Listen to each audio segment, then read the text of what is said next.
उपासना स्थल अधिनियम 1991 पूजा स्थल अधिनियम भी कहते हैं। यह कानून स्वतंत्रता के समय मौजूद धार्मिक उपासना स्थलों के धार्मिक चरित्र को बदलने पर रोक लगाता है। ज्ञानव्यापी मस्जिद को लेकर चल रहे विवाद ने इस अधिनियम को फिर चर्चा में ला दिया है। आप देख रहे हैं अखबार।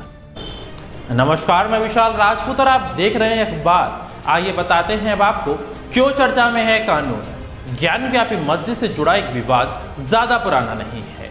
बीते साल इसकी शुरुआत तब हुई जब 5 महिलाओं ने ज्ञानव्यापी मस्जिद परिसर के अंदर श्रृंगार गौरी और दूसरी मूर्तियों की नियमित पूजा करने की मांग की। उनकी याचिका की सुनवाई करते हुए वाराणसी के एक सिविल कोर्ट ने मस्जिद परिसर में मां श्रृंगार गौरी स्थल का सर्वे का आदेश दे दिया। सर्वे का काम 16 मई को पूरा हुआ। हालांकि ज्ञानव्यापी मस्जिद की मैनेजमेंट कमेटी अंजुमन इंतजामिया मस्जिद इस सर्वे को गैरकानूनी बता रही है। कमेटी का कहना है कि सिविल कोर्ट का यह आदेश उपासना स्थल अधिनियम 1991 के खिलाफ है। क्या है कानून? इसकी वजह तो समझ आ गई होगी कि ज्ञानव्यापी मस्जिद को लेकर छिड़े विवाद में मुस्लिम पक्ष बार बार पूजा स्थल अधिनियम का जिक्र क्यों करता रहा है। क्योंकि यह अधिनियम कहता है कि 15 अगस्त 1947 को देश के धार्मिक स्थलों की जो स्थिति रही वही स्थिति बरकरार रहेगी। अधिनियम की धारा 3 कहती है कि कोई भी व्यक्ति किसी धार्मिक संप्रदाय के किसी उपासना स्थल की किसी अलग धार्मिक संप्रदाय के उपासना स्थल में परिवर्तन नहीं करेगा। इसका उल्लंघन करने पर 3 साल तक की जेल हो सकती है और जुर्माना भी लगाया जा सकता है।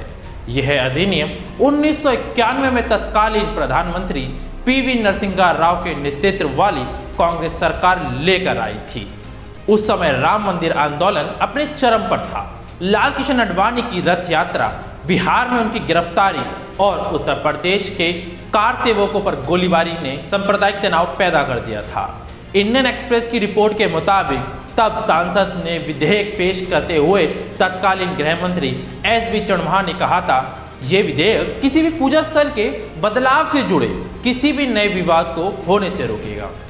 आज केंद्र में सत्तारूढ़ और तब मुख्य विपक्षी रही बीजेपी ने तब इस विधेयक का विरोध किया था।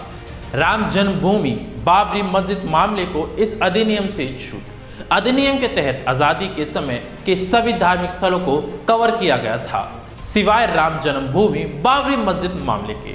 अधिनियम की धारा 4 में यह कहा गया कि 15 अगस्त 1947 को मौजूद किसी भी पूजा स्थल के धार्मिक चरित्र में बदलाव से जुड़ा कोई मुकदमा, अपील या अन्य कार्रवाई किसी भी अदालत, न्यायाधिकरण या अन्य प्राधिकरण के समक्ष लंबित है, वो समाप्त हो जाएगी।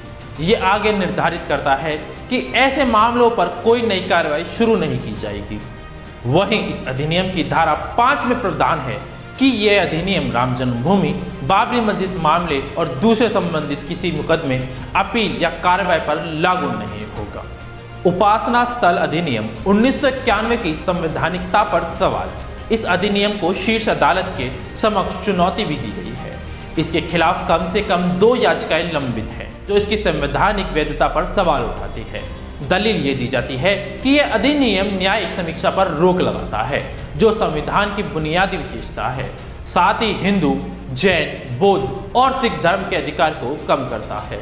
इस बाबत पर एक जनहित याचिका बीजेपी नेता और वकील अश्वनी कुमार उपाध्याय की ओर से पिछले साल दाखिल की गई थी। इंडियन टुडे की एक रिपोर्ट के मुताबिक अश्वनी कुमार ने कहा था कि यह कानून भारत के संविधान द्वारा निर्धारित धर्मनिरपेक्षता के सिद्धांत का उल्लंघन है।